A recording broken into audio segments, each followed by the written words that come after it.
अंग्रेजों ने चलाया था ये टैक्स का कानून हमें बर्बाद करने के लिए। चंद्रगुप्त ने चाणक्य से कहा कि मुझे टैक्स कलेक्शन बढ़ाना, कि मुझे समाज सेवा के काम करने हैं। तो चाणक्य ने कहा कि समाज सेवा के काम तुम मत करो, इसके लिए समाज के लोग बहुत हैं।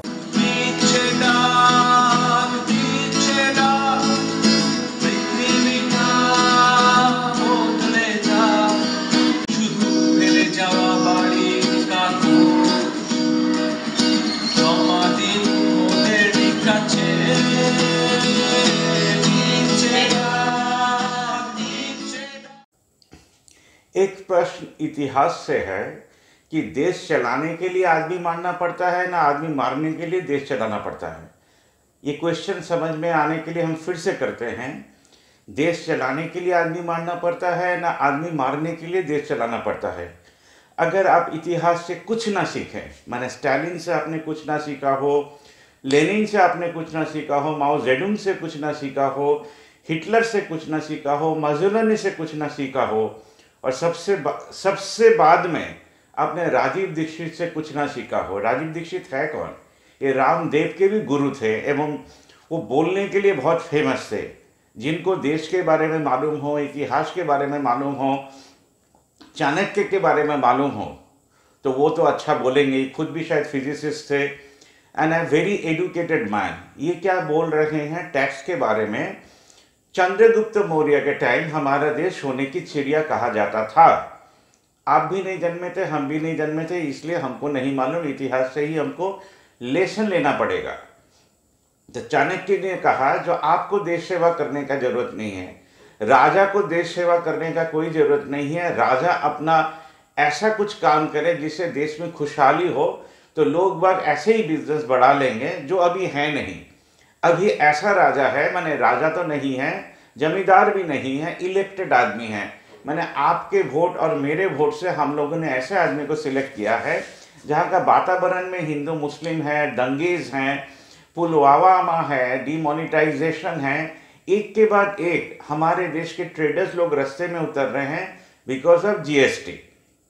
तो ब्रिटिश जिस हिसाब से देश को लूट रहा था, अभी हमारे देश के गवर्नमेंट हमारे देश के जनता को लूट रहा है।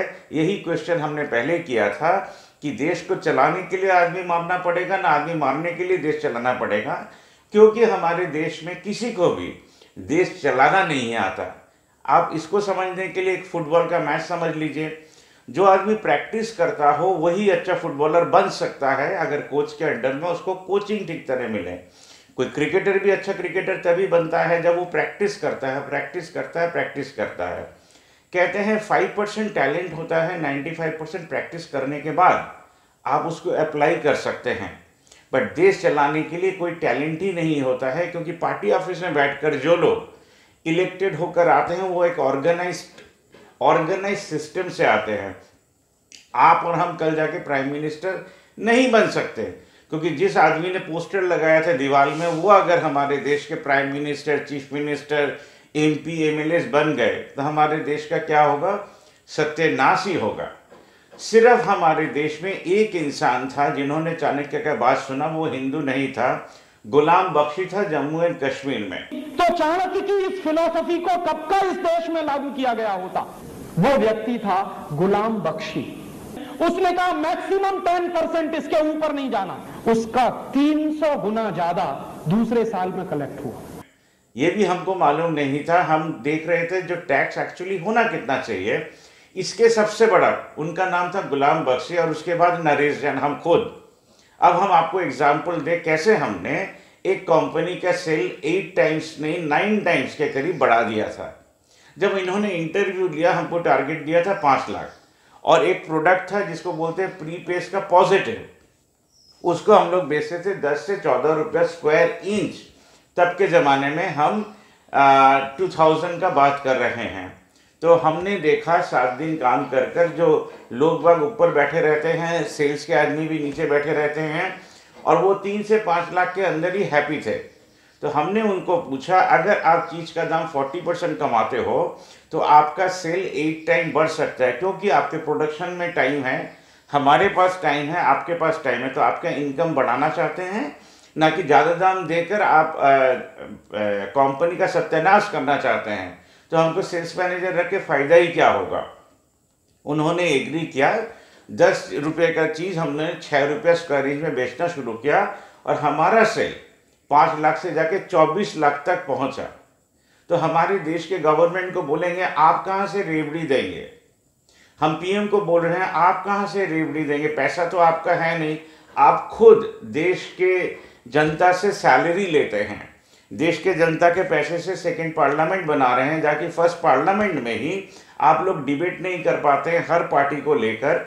अभी भी एक भी इंडियन हमारे देश में ऐसा है नहीं जो पार्लियामेंट में 542 लोग कहें हमारा एजेंडा ये है देश के लिए। हमारा डिफरेंसेस ऑफ ओपिनियन रह सकता है बट एजेंडा क्या है। आज सोचिए आपका क्लब, आपके पास के क्लब के साथ कोई कम्युनिकेशन नहीं है। अब हम लोग इतिहास में आते हैं कि हमने इतिहास से कुछ नहीं सीखा। हमको लगा माओ जेडुंग 6 करोड़ आदमी को मार सकता है, स्टालिन भी आदमी लोगों को मार सकता है, लेनिन भी आदमी लोगों को मार सकता है। लेनिन का भी वॉर मेमोरियल भी नहीं है, इतने बड़े लीडर थे कि उनको मरने के बाद ठीक तरह दफनाया भी नहीं गया। माओ जेडुंग है, कितने लोगों को इन्होंने मारा है, पॉल पॉट है, कितने लोगों को इन्होंने मारा है। तो हमको लगा जो इंसान, जो नागरिक है वो खुद के लिए फाइट करेगा, वो ऐसा देश बनाएगा जो राजा को आगे कुछ करना ही नहीं पड़ेगा। एक इलेक्टेड लीडर जब आएगा वो देखेगा देश के जनता ही अपना सिस्टम बना के बैठा था। पुलिस आपके कोई काम नहीं आने वाले हैं, हमारे देश के लॉयर्स आपके कोई काम नहीं आने वाले हैं, हमारे देश के जजेस कोई आपके काम नहीं आने वाले हैं, 2-1 केस में भले ही काम में आ जाए। तो हमारे देश के जो 4 पिलर जिनको कहा जाता है, and last is media, they have all miserably failed. और सिर्फ आज से फेल नहीं किए, 75 साल से फेल किए हैं, क्योंकि वो लोग रिपोर्ट बनाते रहे, डेवलपमेंट जर्नलिज्म कभी नहीं किया। हमारे देश के सबसे बड़े न्यूज़पेपर से लेकर सबसे बड़े चैनल से लेकर सबसे छोटा चैनल आपको रिपोर्ट्स दिखा देगा जो चीज़ का दाम बढ़ रहा है, एक्साइटेड होकर चिल्ला कर। बट नागरिक लोग कुछ सीखे क्या? नागरिक लोग का कोई मंच बना क्या? नागरिक लोगों का एक भी मंच इंडिया में क्या पूरा वर्ल्ड में नहीं है। उसी का कोशिश हम लोग कर रहे हैं भावना मुख से। हमारा चैनल देखते रहिए, आप नागरिक होकर बहुत कुछ कर सकते हैं।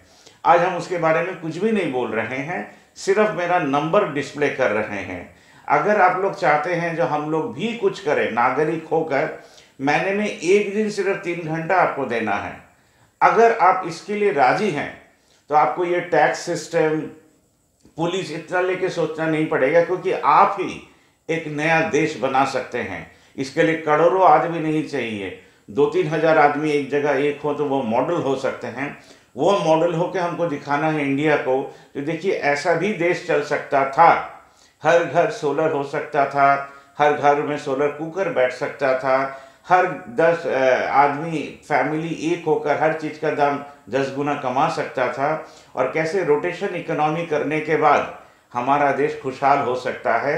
इसके लिए जो पार्टी ऑफिसेस में पोस्टर लगाते हैं, पैदल चल के हिंदू मुस्लिम करते हैं, हनुमान चालीसा के नाम पर सोड निकाल कर जाके मस्जिद में फ्लैग लगाकर लड़ाई करना चाहते हैं, इन लोगों से आप कुछ ना सीख सकिएगा और ना सिखा सकिएगा। बट इनको अगर पूछिएगा गुजरात में सोमनाथ टेम्पल को 13 बार क्यों लूट किया गया, तब आप अग्निपथ का भी कोड समझ सकिएगा। हमारे देश में आर्मी को मराठा रेजिमेंट, राजस्थान रेजिमेंट करके सेपरेट किया गया है, इसलिए कि राजस्थान का आदमी महाराष्ट्र के जैसा नहीं सोचता है, महाराष्ट्र बंगाल के जैसा नहीं सोचता है। अगर हम आपको एक ऑर्डर दें तो ऑर्डर सुनने के लिए आपको एक सिस्टम में रहना पड़ेगा। हमारे देश क्यों इतना वार हार जाता था? क्योंकि वार में डिफरेंट सेक्टर के आदमी आते थे। राजस्थान से भी आता था, महाराष्ट्र से भी आता था, बंगाल से भी आता था, सिख से भी आता था। जब कोई सेनापति ऑर्डर देता था तो ये लोग सुनते नहीं थे, वो अपने मन मर्जी का लड़ाई करते थे। इसलिए भारतीय बार बार लड़ाई में हारते रहे। आज भी वही सिस्टम ये लोग अग्निपथ के नाम में हमारे आर्मी के साथ करने जा रहे हैं। महाराष्ट्र आर्मी, महाराष्ट्र रेजिमेंट और महाराष्ट्र नहीं रहेगा, उसमें 10 कस्टम्स के आदमी मिल जाएंगे। और जहाँ से 10 कस्टम के आदमी मिलेंगे वो लोग कहेंगे हम ग्रेट हैं, और आप कहिएगा हम ग्रेट है, हम कहेंगे हम ग्रेट है, वो कहेगा वो ग्रेट है। तो हमारे देश के आर्मी को भी ख़त्म किया जा रहा है। अगर आप नागरिक हैं, अगर आप इंडियन हैं, तो आपको इकोनॉमिक राइज का इतिहास खुद अपने हाथों से अपने जगह में बैठकर लिखना पड़ेगा। आज के लिए बस इतना ही। हमारे चैनल को जरूर से सब्सक्राइब कीजिए, शेयर कीजिए और आपका कमेंट जरूर से कमेंट बॉक्स में लिखिए। धन्यवाद।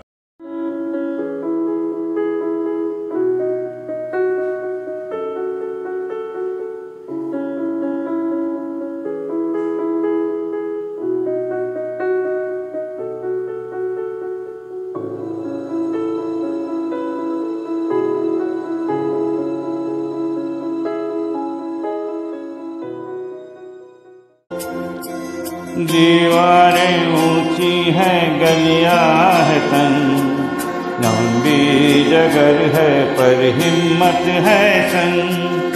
पाँव में छाले हैं, सांसें बुलंद, लड़ने चली हूँ आजादी के जंग।